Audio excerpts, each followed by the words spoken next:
In 1939, St. John's Methodist Church was born in Lubbock, originally built to serve the community at Texas Tech, a community they still serve to this day.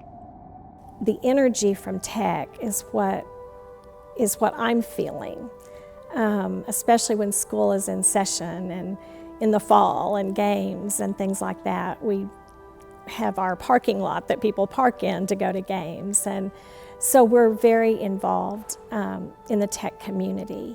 The architecture, the brick streets of Broadway, it's just a very unique energy that you don't get in the other parts of Lubbock. Megan Comiskey has been a member of St. John's her entire life. There's times when I'm sitting in church and I can feel the same sensory experience that I had when I was 4. Things, to look at those same stained glass windows, or to look up at the altar, or just that cross that's had so many different ways of being hung up there, on the wall, suspended from the ceiling, just different ways. So I love the sentimentality of it. The church she was raised in is now the church where she has raised 3 children of her own. The children's ministry here is a nice, strong, but small core of people, so everyone really gets to know each other really well, and it's not too overwhelming. It also allows people who think, oh, I don't work with kids or haven't worked with kids, they can come in and get to know the children and build relationships with them. Another way to build relationship is through music. That's what originally brought Alec Cattell to St. John's. Music is central to worship here at St. John's. I came here 8 years ago, and one of the first things I did was I joined the choir. I wanted to learn more about how Methodists worship, and I wanted to practice my singing, and so that was a wonderful experience. We have a Steinway piano, which is a really excellent piano, and behind me is the Holtkamp organ, which is the Steinway of organs. And so these instruments feature prominently in our worship as well as the choir.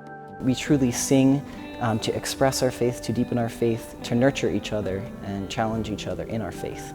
A lot of the hymns, there's poetry there, and the harmony and the melody, different things that are going on are a way to be in the Spirit. And so they provide, deep words, deep faith. And in a way, the music prepares you for the words that we'll hear from Scripture and from the pulpit, and a way to process them more deeply. We do believe in the love of Christ, who taught us that we are to love and welcome and get involved, anyone. It's not about us being anything other than a welcoming, inclusive congregation. I do think there's a warmth and a welcomeness and a true acceptance of all people at whatever walk of life they may be in. For me, that's a sense of pride in this church, that it's okay to question. It's okay to not have the answers and to be exploring your faith rather than feeling things are settled or feeling that things are a certain way. If they have been marginalized in society, they will not be marginalized here. They will be included, nurtured, and challenged in their faith. They will be a full part of the community. And so that's what made me stay, and that's what I continue to stay here.